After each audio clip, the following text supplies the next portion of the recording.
Hey guys, welcome to Brotherhood Forged. I'm Joey, and hanging with me is my buddy Paul. We're just two normal guys following Jesus and trying to lead our families well. We started this to build a place for real talk, real growth, and real brotherhood. If you're about faith, leadership, and showing up when it's tough, you're in the right spot. If you like what you hear, hit the share button or leave a review. It helps way more than you know. Let's get into it. Father, you deserve all the glory. We're so grateful for the gift of leading our homes, Father. Forgive us when we're frustrated, when we check out emotionally. Let us grow in patience, courage, and presence. Help us lead with love, listen with empathy, and show up with purpose. Let our mindset reflect your truth and our actions reflect your heart. Make us men who bring peace, not pressure, who lead by example, not by ego. We want to honor you in how we love our wives and how we raise our kids. In Jesus' name I pray. Amen. Amen. All right, today we're hopping back into mindset, part of that mini series. Probably put a bow on it today, see where things go with it. But really want to talk about the mindset traps we can bring home, and usually without realizing it. The mistakes don't just affect us; usually trickles down to our whole family, our wives, our kids. It kind of leads to the atmosphere that we create once we enter that door, coming home from work or wherever we're coming home from.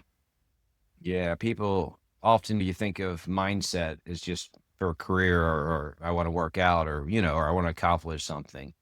But it's so much more than that. And like you said, Paul, we bring that home and often more that negative mindset can really impact our families. And it's most tested in marriage and parenting. In this episode, we're going to unpack the mindset mistakes and how they sabotage our homes, our families, and the tools and practices that might help you show up, and be more grounded, more patient, and intentional. And that's hard.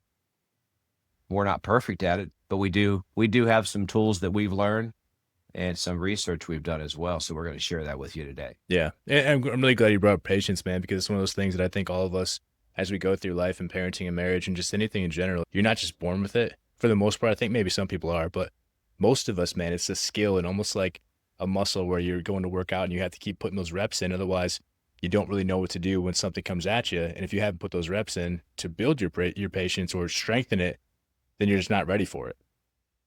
Patience absolutely doesn't come natural for me. It's intentional. And it does get easier, like you said. Maybe it is easy for some people. It's absolutely not easy for me. I'd say it's not easy for my wife as well, and that's fair. I'm not the most easiest guy to probably get along with at times. I definitely can push her patience. She can push mine. My son, of course, like I said, he's older, but he definitely pushed my patience when he was at home. But yeah, it's tough. It's work, but with the right tools, it does become manageable and much easier. And I would say too, there's no right size fits all, or nor like there's no magic tool for any of this stuff. Like my oldest would be 10 this year. So I've never actually parented a 10-year-old until she turns 10. The same thing for when she turns 13 or my youngest. Whenever they get to a certain age or a certain milestone, you don't really know what challenges come with that age until they are there, until it's a reality. Same thing with marriage too. I think you hit milestones of 5, 10, 15, 20 years, 25 years, but there's different situations that come at you through different periods of life. And it's like, what may have worked for you at this point may not be the thing that works for you at that point. So it's always kind of keeping an open mind to say, all right, I know that it's something I had to work on before. This has helped me. How can I continue to build off it too? Yeah, you nailed it right there when you said you got to keep an open mind. That's just so crucial. When we respond or we react, how you respond or react to a difficult situation and responding takes way more strength, right? Takes way more effort than reacting. In the heat of it, you're either building trust or you're breaking it. What legacy do you want to leave behind?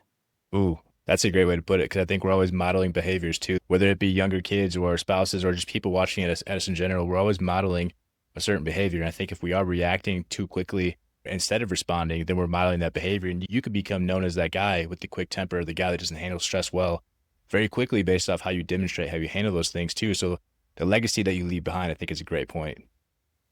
Yeah. You talked about, like we talked about reacting.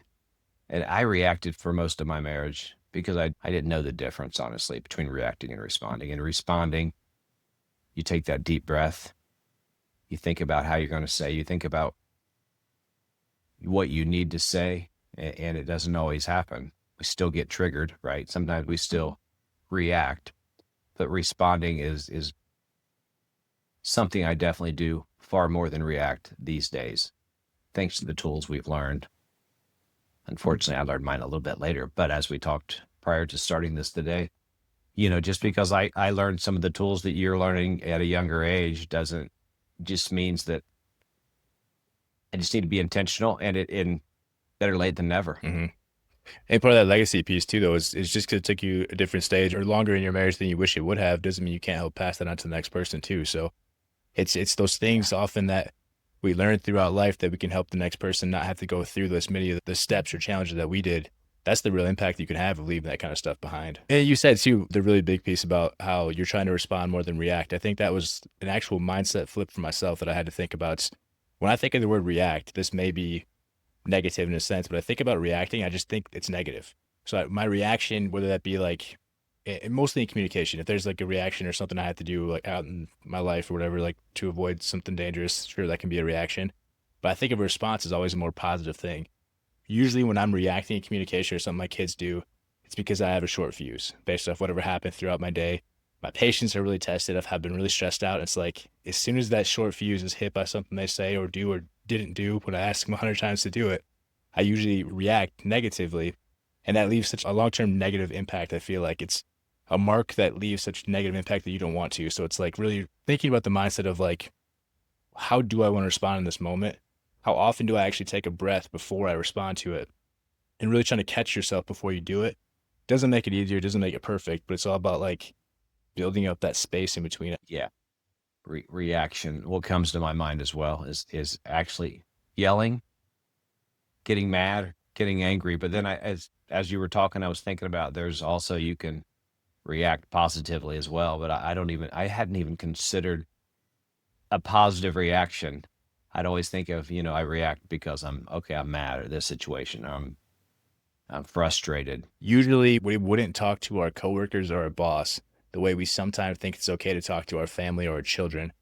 And really that leaves such a long-term, like that long-term mark. You're setting that standard. You have a chance to model to them, hey, I've had a bad day. This is how I'm going to model it, opposed to like, I had a bad day at work, so now I'm going to take it out on you. It's like that. I think that's just such a negative, I don't know, just a negative trajectory that course can go down for them because it teaches them also, dad had a bad day. This is how dad handles it. I'm going to have a bad day. This is how I'm going to handle it. I'm going to talk like this to my little sister. I'm going to talk like this to my friend. So it's really that awareness and that modeling. How do you want your kids to handle situations as you go through them? You're teaching them how to do it themselves or for themselves too.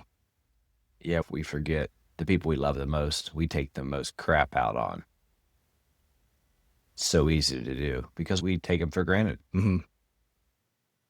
With the way we talk to ourselves, we wouldn't accept that from anyone. Most people, I know me, the way sometimes I'll talk to myself, I wouldn't accept it from anyone. Not from my spouse, not from my closest friend, but I can talk to myself in that negative manner. But yeah, that's a good point. A point that I really didn't even consider. Well, as you said that too, I was thinking about this one, man. Throughout the course of our day, all the stuff that come at us, like the external stuff that really causes our stress or causes us to have a bad day, that's not usually our fault either. Unless it is, then there's obviously some ownership that you have to take a part of and really look at yourself and audit yourself. But if you're not causing your stress, if your kids aren't causing you to have that bad day, why take it on those people that had nothing to do with it?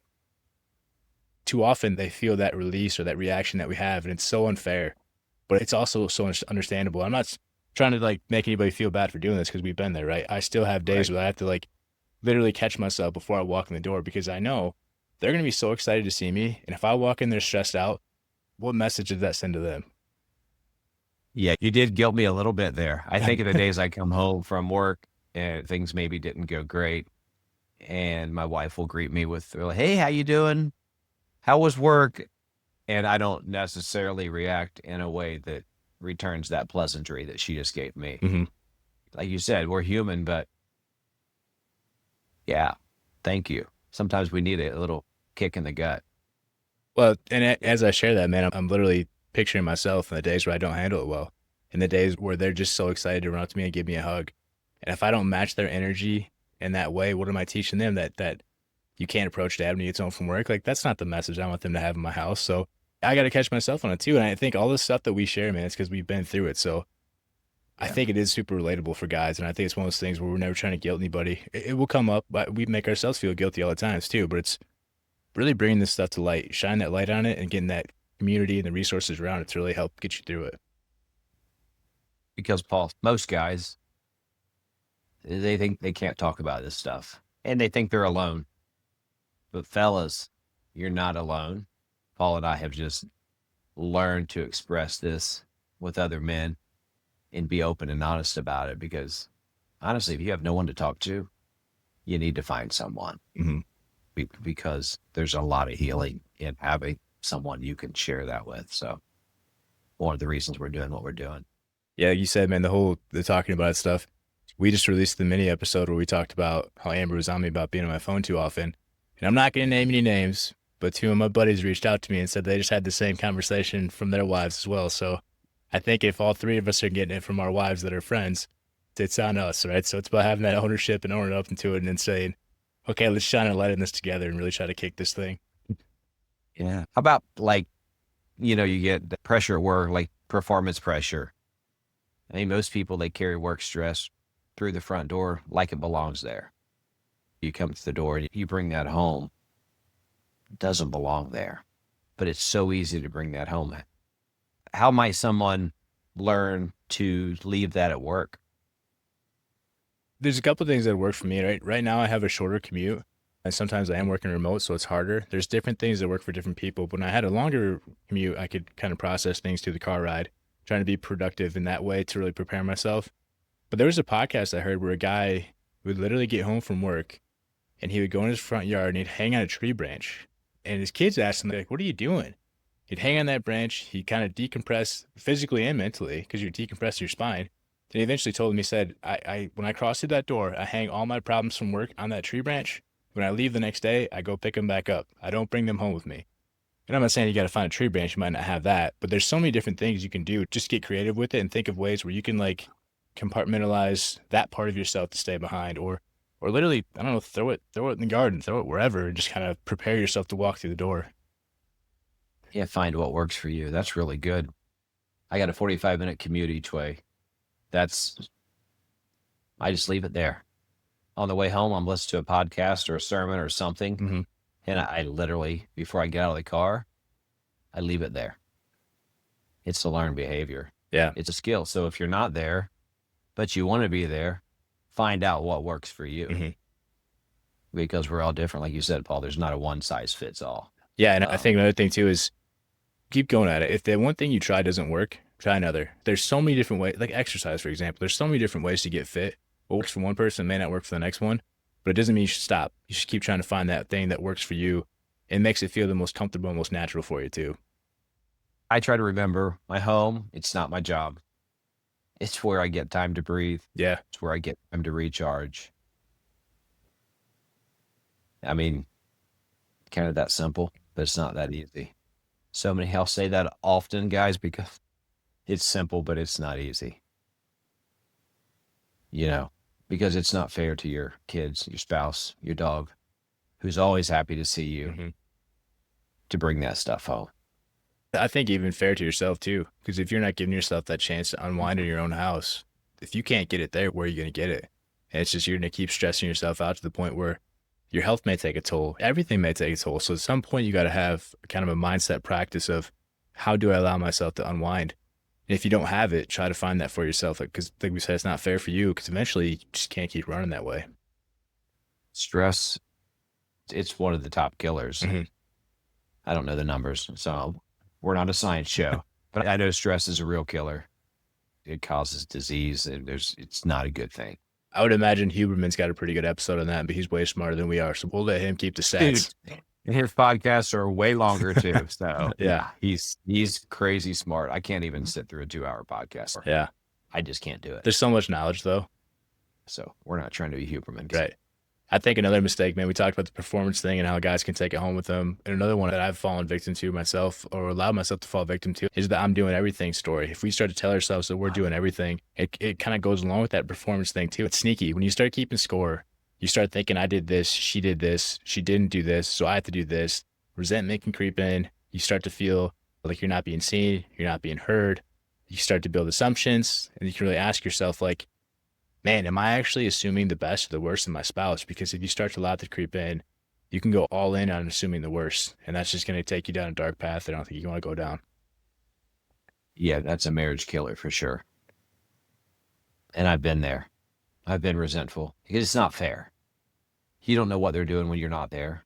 And it's not about keeping score. But yeah, fellas, if you're keeping score, if you're resentful, you need to figure out a way to not do that because, or ladies, whoever's listening, right? That's not going to help make for a happy marriage for sure. We've talked a couple times about that one, so forgive me if you've heard this one before, but Darren Hardy in The Compound Effect, when he talked about doing a gratitude journal every single day for his wife, a friend of his came to him and said he was really unhappy with his marriage. And Darren was like, dude, from the surface, everything I see about your marriage, I think it's incredible. Like, I think people actually would be jealous of the connection that you guys have. And this guy talked about how he was super resentful, he was super judgmental and like kind of in a dark place. And Darren was like, all right, for every single day, I want you to think about something you appreciated about your wife, some kind of gratitude. It could be the way she dressed, the way she brushed her hair, the dinner she made, the way she got your kids ready for school, whatever it is. Come up with something every single day. He was going through kind of a struggle place with his wife. She messed up her back, so she couldn't do a lot of stuff around the house, and he was starting to feel resentful. So I Yeah. shared this with him, and he actually said it was super powerful because what he did is he said he found himself thinking of ways or seeing ways where he was ungrateful or that he wasn't appreciative. But when you flip the lens, you're constantly trying to find something throughout the day that you do appreciate. Some days this could be harder than others. Some days you might have to like really stretch the limits because you guys aren't getting along. If you're looking for negatives, you're going to find negatives. If you're looking for positives, you want to be grateful, you'll find something to be grateful for. Sometimes it may just take longer. But if you're doing that for 365 days, that's a pretty powerful gift you can give somebody and yourself and your marriage. Honestly, I don't even have anything to add to that. The things I was thinking about as you were talking, you covered them all. But yeah, in general, if we just focus on the positive in people, most people, you're going to find that it's really hard to feel poorly about them, dislike them, whatever the case may be. I try to focus on the positive now in life in general. And then there's some people that I used to be closer to that I'm not close to anymore, that they always focused on the negative. And I just decided that don't need them in my circle. Mm-hmm. Yeah, I still love them. They're just at a distance. They're not in my inner circle. Just no place for it. It'll drag you down. Yeah, this is an analogy that Zach Holm, he's a powerlifting coach, and I just on men's coaching too. He's out in Indianapolis. He talked a lot about this, stuck with me because he talked a lot about your body and your mental health is literally like your cell phone. So if you're running apps through it all day long, if you're scrolling through it all day long, you get to a certain point where like you have to plug it back in. So how often in life are we allowing things like that to be around us that do drain our battery unintentionally, and then we don't have the battery we want for other things like our kids or our wife? You only have so much battery throughout a day. So really protect yourself and where you allow your battery to get drained at. I was thinking about, you're talking about keeping score. And so often when you're at a bad spot in your marriage, you think of yourself as opponents on different teams, but your partners, Mm-hmm. right? Your partners. And some days she's going to make the big play. Some days it's you. But you're not opponents. And if you are opponents, you need to work on getting back on the same team and putting the same jersey on. And that's just so important. And if you're both tired, stop measuring. Start giving grace. You both need grace at times, and maybe you're going to be the one that gives her grace at first, and then she's going to see that, and maybe you'll get it in return. Having said that, expectations, do it for the right reason. Don't do it expecting reciprocation of whatever you've done for her, because then we get back to resentment. That's always a possibility. So when you're doing things with a pure heart for the right reasons, and that's like giving a homeless person or someone on the side of the street that needs money. Mm-hmm. You're going to give them money worried about what they're going to spend it on, then don't give it. Right. Because I can honestly say, if I give money to someone because I think they need it, once I've given it, I don't judge. You got to give it with an open heart, and that's kind of the same thing. Yeah. When you're doing something for your spouse, don't do it with something expected in return. Exactly, man. Mm-hmm. And you talked about being on the same team, and like there are times we are gonna be tired. Instead of thinking that, man, I'm more tired than she is because I did more than she did or whatever it is, like instead of building that resentment, communicate that. Just say, I had a really long day today. I'm tired. And you probably hear them say the same response. And then it's a matter of, it's almost, you know, this, when you ever do physical activity with someone, like a workout, a really hard thing, like you bond together. So if you guys are communicating over that to be like, it's just a stressful day. I'm so worn out. They're like, oh my gosh, so am I. You guys are starting to Yeah. bond right there through that communication. Then if you knock out the dishes, then if you knock out the lunches, whatever it is, you're working together for a shared goal, a shared purpose while you're both tired. And it's just a matter of communicating where you're at. Sometimes someone has more energy or more left in the tank than the other person. If you communicate how bad of a day you had or how stressed out you are, maybe your spouse didn't have that bad of a day. They're like, oh, you know what? I got you. And then you can do the same for Yeah. them on a day where you got more in your tank. Instead of letting that resentment kick in, use communication. That's good. So we're recording this on Memorial Day evening.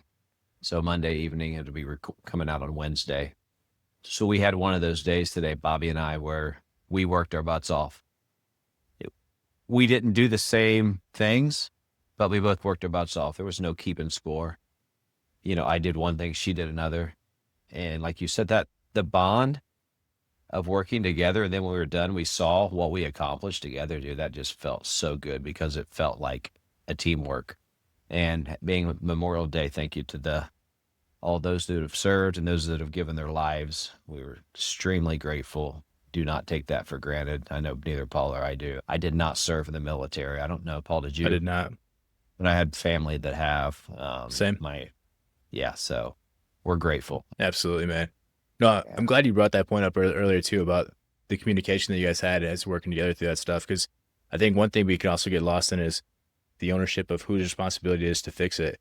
And you and I both are very plugged into almost the extreme ownership of it. Where well, if there's something wrong, it's my responsibility. Or I didn't communicate it correctly. I got to figure out a way to own it and then correct it from there.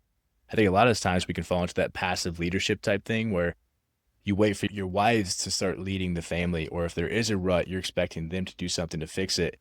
And when you do that, you're kind of taking that step back, and your silence is the message that's going out that you don't want to go out, because then your family's watching you.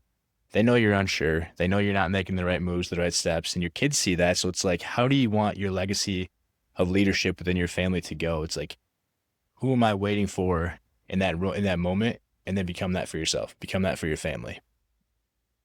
And Paul, you just talked about that ownership piece. And I think men in general, we always are looking to fix things, right? They just want connection. Yeah, the hard part with that is we overthink it and we think it has to look a certain way or X plus Y equals Z, that type of thing. But it's like, man, just break it back down. Like we talked about, I think in the marriage one, where it's like, what's your end outcome? What's your goal? How do you want things to go? What are you truly looking for in this moment? And if it is to increase communication, to get better connection with your family, to have movie night, to have date night, whatever it is, express that, communicate that, and just be present. I think being present is what builds the trust. Being around, being involved, being present, being not on your phone, me, right? Like I still have to learn that one. It's just being there so they know, like, I think that shows that you're reliable. And then whatever problems you may have can naturally fix themselves with you being present. But if you're gone trying to figure out how to fix it, you're kind of missing the forest for the trees.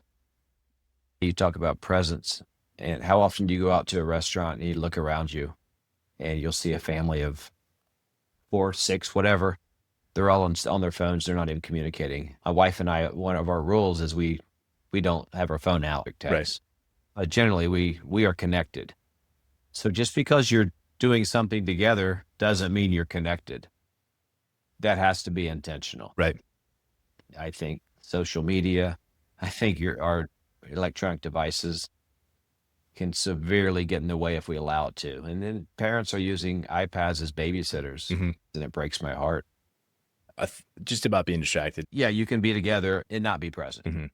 So just be mindful of your electronic devices, your distractions. You might be in a sports bar with your wife and you might be watching the ball game and not paying attention to her. Just be mindful. It's really important. Yeah, I think a big piece of that too is being present, not being preoccupied, because how often can you be missing the chance for someone to like what if your daughter or your wife wanted to tell you something and you're with her, you're watching a movie or whatever, but you're also on your phone. So it's like, are you actually available for them when they may need you in that moment? And I think a lot of times, not to pass shame or guilt, because I've been there too. I think that sometimes we can miss that mark because we're so busy multitasking. There's so many things that we are trying to do where you do sit down to watch a movie. It's like, oh shoot, I still got to check 3 or 4 different emails. It's like, Yeah, I get it. So I think it's just really kind of checking back in with him too, because what if she did want to tell you about her day? What if there's something that she really wants to get off her chest, or maybe there's a vacation she wants to plan with you? You never know. And if we're buried in our phones, then we're not going to see it. So again, Paul, get off your phone, man.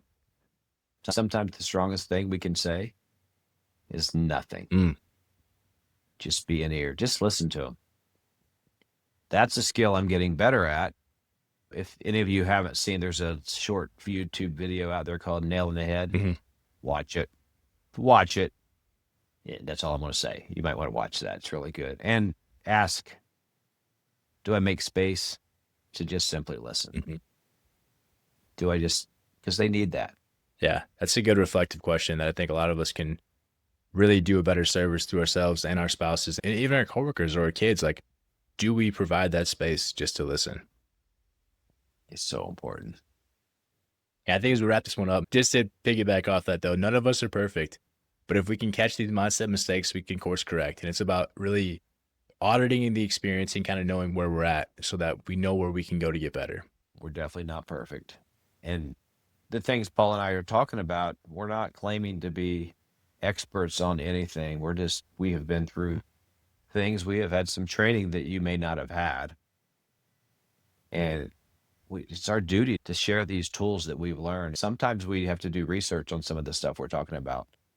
We're talking about a lot of different things. So we want to make sure we have the correct information, stuff that we've learned. Before we get to the takeaway skills, think about this, folks. Your family, they don't need perfect. They need present. Mm. They don't need a perfect dad. She doesn't need a perfect husband. She needs a husband that's going to be present, that's going to be paying attention to her. The kids need the same. Well said, man. Ask the questions, go through the mindset stuff and really ask yourself, are you leading the way that you want? The right way where it matters most? Are you becoming the man or the woman or the version of yourself that you want to be based off the mindset that you have, based off the way you show up, based off the leadership that you display within your family? And if not, that's fine, because we've all been there, right? I think there's the version that you see and hear of me wouldn't be here if I wouldn't have dove into things. And I'm sure the same is for you, man. Like if I wouldn't have been willing to do the work on myself, I would not be where I'm at today. It's still not where I want to be, but it's closer to it. And the more we talk about these things, like I said earlier, the more we shine a light on it. So me and you having these conversations allows our friends to have the conversations with us, or gets it started somewhere, wherever it may be. As long as it's getting started, that's where I think we can really make that progress. As we talk about this, they're reminders to both Paul and I, because we still slip up plenty. No matter where you're at, 3 years ago, I wasn't thinking about any of this stuff. Right. Today, I think about it a lot. And now that we're doing the podcast, I think about it a whole lot more. All right, so like we said, we're going to hop into some of the things that we've either done or had people share with us that worked, or just kind of researched and found things that have worked. So first one we'll talk about, like we got into earlier, is reacting emotionally. That snap response, that tone shift, it can create the damage like we talked about earlier. The mindset shift is all about a pause, pattern, and interrupt. Create that bumper, create that distance. What's the practice you got for that one, man?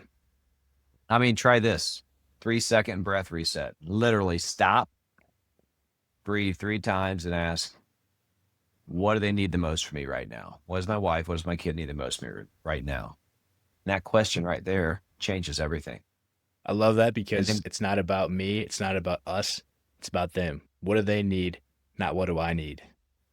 And that's going to be a common theme on just about everything that I actually focus on. Is it's not about me. Mm-hmm. In life, that's a big part of my passion, part of my ministry. It's not about me. Then we talk about, well, we're just going to kind of rapid fire through these, like you said. Stress home.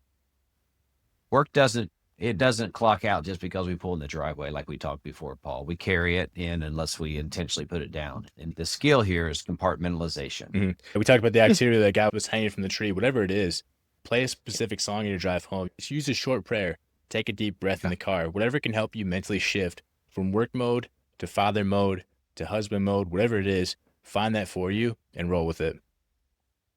What do you got for feeling unappreciated? Yeah, nobody sees what I do. How often have we felt that one, where you feel unappreciated, where you do so much around the house, no one sees it? That voice can get real loud. Yeah. You have a choice, right? That voice can be so loud. So what's the practice for this one? You got to remind yourself, I chose this role, whether it's husband, father. All right, fixing instead of listening. We talked about, we jump right into problem solving, right? Trying to fix everything. But your wife and kids, they don't need a solution. They need to feel heard. And that's kind of empathetic listening comes in, right? That's what we call it, empathetic listening. One simple trick here is to mirror back what they said before offering advice. That can just look like rephrasing what they said using your own words and giving that proper reflection of what are they really trying to say to me, or what do they want me to take away from this conversation. And that can make them feel so heard in that moment, but also takes you away from trying to feel like, I don't have to fix this. If I just reflect back to them, maybe that's all they wanted. Maybe they didn't want me to fix it. Maybe they just wanted me to listen. And when you reflect back, they feel heard. We all want to be heard. And you know, another thing, we all do want to hear heard. And I think one thing that can really get us kind of in a trap is sometimes we want to feel heard, but we're too afraid to have that hard conversation. And this one can hit deep. Avoidance feels easier in the short term, but creates disconnection. And the skill we all need to have and pick up from this one is courageous leadership and courageous conversation, I would say. If you just build it into your rhythm, right? A weekly check-in with your wife, with your kids, one-on-one time with each kid. Say if you have multiple kids. I know I have a lot of friends that have multiple kids and they spend wanting to do dates with each kid. I think those are great. That structure makes the hard conversations too, if you're going to have hard conversations, much less intimidating. Oh man, we could have a whole episode on this because I think the one thing we fall into a lot of times is, hey, like if I came to you, hey Joey, there's something I want to talk to you about. That's scary. That's intimidating. You're like, whoa, what did I do wrong? Imagine take that to your spouse. They're freaking out. They're like, okay, this isn't good. What's going to happen in this conversation, right? But if you have that schedule, you have that structure where every night is Sunday night, we know we're going to have a conversation, and hard things may come up. Things that we didn't do as well as we wanted to may come up, but we know there's a space for it, and you can kind of prepare yourself for it instead of getting that anxiety of like 5 minutes to prepare for this conversation. Not to go too long on this one, because I think literally we could have a whole episode. But Eric Wooten, Relation Shots, I shouted him out a couple episodes ago. He calls it a relationship rhythm, where you have a business meeting per se for the marriage, a connection, 2 connection meetings, and just small ones, and then a date night. So it's like you have a time and place all week long for these things to happen. And like we said, that can take so much anxiety out of it. I'm learning too. Those are things I've never would have even thought of. As we wrap up, every mindset mistake, it has a skill on the other side of it. You just got to train it. We talked about this before. The things we're talking about, these didn't just happen. We didn't just learn them, and we're getting better at them all the time. Mm-hmm. They are skills. And just because we're saying them doesn't mean we're perfect at them. We're still trying to get better at them too as we go. And it's one of those things that as you continue to train the skill, you continue to change the atmosphere in your home. And that's one of the biggest things I think we all could try to take away from is the atmosphere and the energy that we bring into our home. It determines so much of everything. The way our kids will show up to stuff, the way our marriage is, like, it's the ownership piece, man. If you can't change that atmosphere, I don't know where things will go for you, but I know that you have the ability to do it. It's got to have the right open mindset for it.